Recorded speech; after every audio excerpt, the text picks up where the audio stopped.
Hello everyone, welcome back in this video. आज की video बहुत खास है, आप थंबनेल में देख ही चुके हैं। आज हम टेंस करने वाले हैं। बहुत सारे व्यूअर्स ने कहा सर आप ग्रामर पढ़ाइए।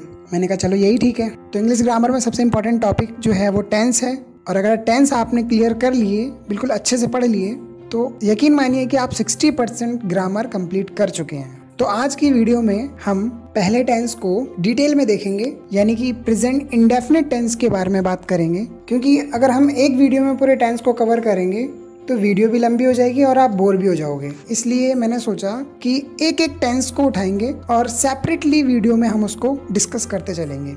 जैसा कि आपको पता है कि 3 टाइप के टेंस होते हैं, प्रेजेंट, पास्ट, फ्यूचर, और तीनों के 4 टाइप हैं। Present indefinite, present continuous, present perfect and present perfect continuous. इसी तरीके से पास्ट में भी और इसी तरीके से फ्यूचर में भी। तो कुल मिला के हमारे पास 12 टेंस हो जाते हैं। 12 टेंस यानी 12 वीडियोस। इस पूरी 12 वीडियोस की सीरीज में हम पूरे टेंस कवर करेंगे। आज की जो वीडियो है वो प्रेजेंट इंडेफिनिट टेंस के ऊपर है, और यकीन मानिए कि इस वीडियो को देखने के बाद आपको प्रेजेंट इंडेफिनिट टेंस दोबारा पढ़ने की जरूरत नहीं पड़ेगी। ठीक है, तो इस वीडियो में हम प्रेजेंट इंडेफिनिट टेंस को कैसे क्लियर करेंगे, पहले वो मैं आपको समझा देता हूँ। देखो, 5 टाइप के मैंने सेंटेंस को कैटेगराइज कर लिया है।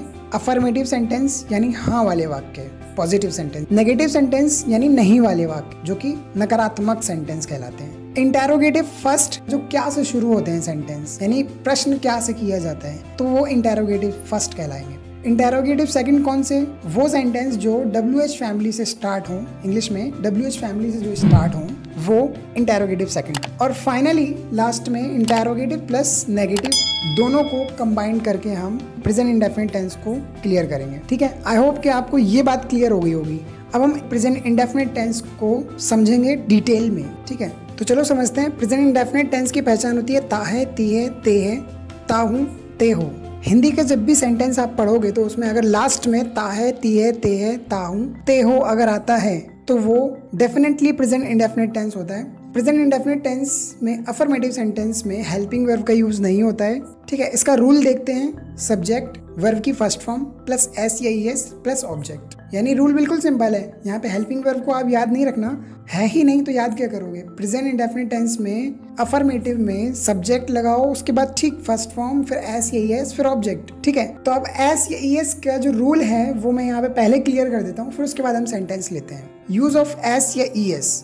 एस या ईएस आप सिंगुलर सब्जेक्ट के साथ लगाते हो, मतलब समझ रहे हो? आप सब्जेक्ट के साथ नहीं लगाते। जब सब्जेक्ट ये आए तो वर्ब के पीछे ये लगाते हैं। यानी ही, शी, इट, एनी नेम या फिर सिंगुलर सब्जेक्ट अगर होता है स्टार्टिंग में तो वर्ब के पीछे एस या ईएस लगाना ही पड़ता है। एस या ईएस, कोई एक लगेगा, दोनों नहीं लगेंगे। एस या ईएस लगाना पड़ता है।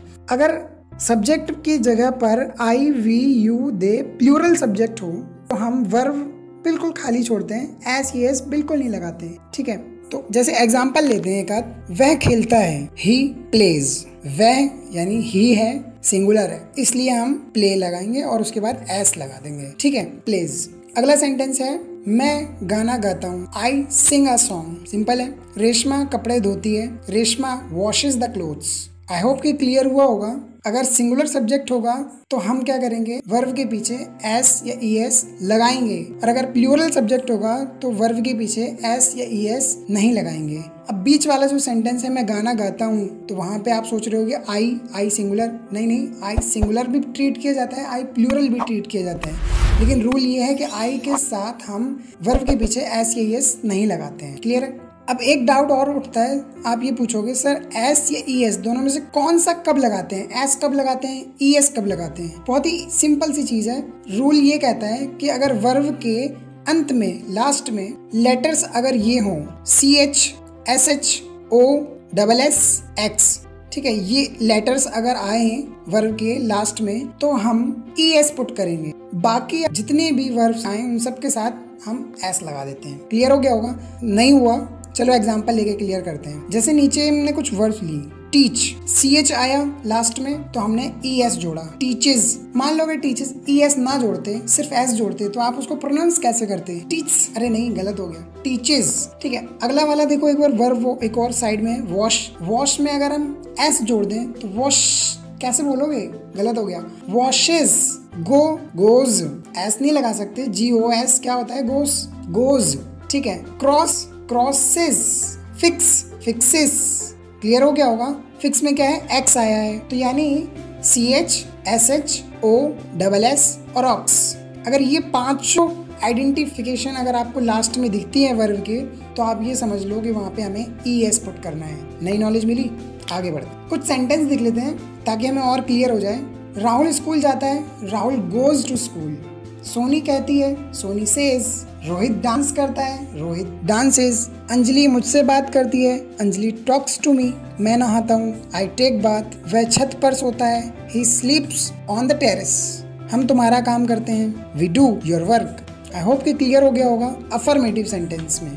ठीक है, अब अगला नेगेटिव सेंटेंस, यानी नेगेटिव सेंटेंस यानी नहीं वाले वाक्य। रूल कहता है सब्जेक्ट डू और डज लगेगा और साथ में नॉट लगेगा, फिर उसके बाद वर्ब की फर्स्ट फॉर्म, फिर ऑब्जेक्ट। यहाँ पे एक बात क्लियर करो कि हेल्पिंग वर्ब डू और डज होता है यहाँ पे। ठीक है, यहाँ पे हमें डू और does as a helping verb treat करना है। सब्जेक्ट के बाद डू डज लगाना है प्लस नॉट, फिर वर्ब की first form plus s. Clear हो गया होगा। डू और डज का फंडा बता दूं कैसे लगेगा। ये डू और डज वही है जो एस वाले में था। He she it any name singular subject के साथ हम डज नॉट लगाएंगे, और डू नॉट कब लगेगा, जब हमारे पास प्लूरल सब्जेक्ट होगा। I we you they plural subject के साथ डू नॉट लगाएंगे। ठीक है, एग्जाम्पल में क्लियर हो जाएगा। देखो, राहुल स्कूल नहीं जाता है, तो राहुल क्या है, सिंगुलर सब्जेक्ट है, तो Rahul does not go to school. Clear है। अगला सेंटेंस देखो, मैं गाने नहीं सुनता हूँ। मैं कौन, आई। तो आई के साथ तो पता है हमें क्या करना होता है, उसे प्लूरल ट्रीट करना होता है, तो I do not listen song. Clear है। अगला सेंटेंस, वह छत पर नहीं सोता है, he doesn't sleep on the terrace. वह छत पर नहीं सोता है, he doesn't sleep on the terrace. Clear है। अगला एक और लास्ट सेंटेंस बचा है, वह मेरा काम नहीं करता है, यानी वह कौन, सिंगुलर सब्जेक्ट है, ही है, तो हम डज नॉट लगाएंगे। डू नॉट का यूज मत कर देना। He does not do my work. वह मेरा काम नहीं करता है, he does not do my work. एक बहुत ही इंपॉर्टेंट बात याद रखनी है कि नेगेटिव और इंटेरोगेटिव सेंटेंस में एस या ES का प्रयोग नहीं करोगे वर्ब के पीछे। क्लियर है। नीचे नोट लिखा हुआ है, आप याद कर लें बहुत अच्छे से। ठीक है, अगला सेंटेंस कौन सा, इंटेरोगेटिव फर्स्ट। इंटेरोगेटिव फर्स्ट क्या से शुरू होने वाले वाक्य होते हैं ये। ठीक है, रूल क्या कहता है, डू डज लगेगा स्टार्टिंग में। ध्यान रखना है, स्टार्टिंग में ही डू डज लगा देना है, उसके बाद हमें ऑब्जेक्ट लगाना है, फिर वर्ब की फर्स्ट फॉर्म लगानी है, फिर ऑब्जेक्ट लगाना है। क्लियर है। रूल बिल्कुल याद कर लेना है। अगर बिना रूल के अगर आप आ गए प्रेजेंट इंडेफिनिट टेंस सीखने, तो भाई गलत हो जाएगा सिस्टम।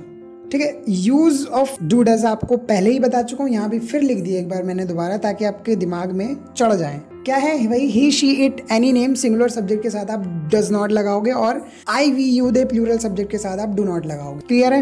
एग्जाम्पल लोगे तो और क्लियर हो जाएंगे। चलो देखते हैं एग्जाम्पल। क्या राहुल स्कूल जाता है। देखो मैंने क्या बोला था कि इंटेरोगेटिव फर्स्ट क्या से शुरू होने वाले सेंटेंस होते हैं। देखो शुरू हुआ क्या से, क्या राहुल स्कूल जाता है, does Rahul go to school. Clear है, does Rahul go to school. अगला सेंटेंस देखो, क्या रोहित डांस करता है, डज रोहित डांस। सिंपल है। ठीक है, इस तरफ आ जाओ, इधर देखो, क्या तुम रोज मुझसे बात करती हो, क्या तुम रोज मुझसे बात करती हो। अब यहाँ पे तुम है, सब्जेक्ट क्या है यहाँ पे, तुम। तो अगर तुम यानी यू है सब्जेक्ट, यू होगा तो हम डू लगाएंगे, डज नहीं लगाएंगे, ध्यान रखना है। क्लियर है, ये चीजें याद करनी पड़ेंगी। अगर ये याद कर लिया तो प्रेजेंट इंडेफिनिट टेंस आप बिल्कुल सीख चुके हो। ठीक है, तो क्या तुम रोज मुझसे बात करती हो, do you talk to me daily. अगला सेंटेंस एक और है, क्या तुम हर रोज आम खाते हो, do you eat mango every day. I hope कि ये क्लियर हो गया होगा। अगला सेंटेंस लेते हैं, इंटेरोगेटिव सेकंड, यानी WH फैमिली से शुरू होने वाले वाक्य जो होते हैं उनमें हम इंटेरोगेटिव सेकंड में इंडेफिनिट टेंस कैसे पढ़ें। देखो रूल क्या कहता है, WH फैमिली प्लस डू और does plus subject plus verb की first form plus object. Rule interrogative first वाला ही है, लेकिन स्टार्टिंग में क्या ऐड कर दिया है, WH फैमिली ऐड कर दी है। क्लियर है। हेल्पिंग वर्ब हमारी डू और डज ही रहेगी। यूज ऑफ डू और डज की अगर हम बात करें तो वही है जो हमने पहले भी डिस्कस कर रखा है, फिर भी लिख दिया ताकि दिमाग में चढ़ जाए। क्या डज किसके साथ लगेगा, he she it name any name, जो he she it any name singular subject के साथ। डू कब लगेगा, I we you they plural subject के साथ। क्लियर है। ठीक है, एग्जाम्पल लेकर के हम और अच्छे से समझते हैं। देखो ध्यान से तसल्ली से एग्जाम्पल देख। राहुल कब स्कूल जाता है, कब, कब का मतलब समझ रहे हो, व्हेन, यानी WH फैमिली आ गई है भाई। और अगर WH फैमिली आ जाती है तो हम WH फैमिली ही स्टार्टिंग में लगा देते हैं ट्रांसलेशन के टाइम पे। राहुल कब स्कूल जाता है, तो व्हेन डज।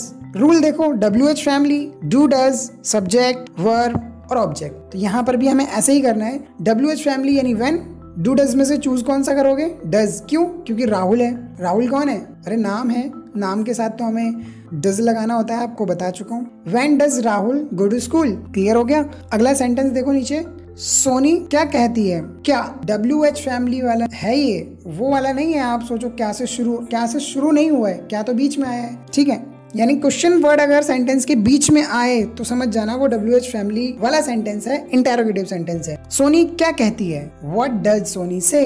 बहुत ही सिंपल है, व्हाट डज सोनी से। हम डू नहीं लगाएंगे, व्हाट डू सोनी से, गलत हो जाएगा। व्हाट डज सोनी से।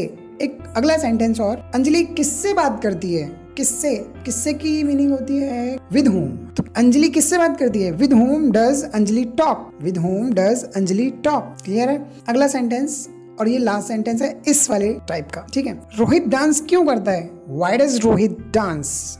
Why does Rohit dance. ठीक है, आगे बढ़ते हैं। ये हमारा लास्ट है, इंटेरोगेटिव प्लस नेगेटिव, यानी सवाल तो है लेकिन नकारात्मक सवाल है, नहीं वाला सवाल है। यूज ऑफ डू डज के बारे में फिर एक बार देख लो ताकि दिमाग में याद हो जाए। क्या he she it any name singular subject के साथ डज लगाना है, I we you they plural subject के साथ हमें क्या लगाना है, डू। अरे मुझे याद हो गया, तुम भी याद कर लो, रट लो। He she it any name और सिंगुलर सब्जेक्ट के साथ does, I we you they plural subject के साथ डू। ठीक है, यहाँ पर भी हम रूल एक बार समझ लेते हैं अच्छे से, फिर उसके बाद हम सेंटेंस लेंगे तो बिल्कुल क्लियर हो जाएगा। रूल कह रहा है कि WH फैमिली डू और डज, फिर सब्जेक्ट, फिर नॉट। बिल्कुल ध्यान से सेंटेंस रूल देखना है। WH फैमिली स्टार्टिंग में डू डज, फिर उसके बाद सब्जेक्ट, फिर उसके बाद नॉट, फिर वर्ब, फिर ऑब्जेक्ट। ठीक है, रूल एक बार फिर देख लो। सेंटेंस देखो, राहुल स्कूल क्यों नहीं जाता है। राहुल स्कूल क्यों नहीं जाता है, क्वेश्चन भी कह दिया और नेगेटिव भी बोल दिया। तो ऐसे सेंटेंस को कैसे बनाएं? Why does Rahul not go to school? Why does Rahul not go to school? ठीक है, क्लियर है?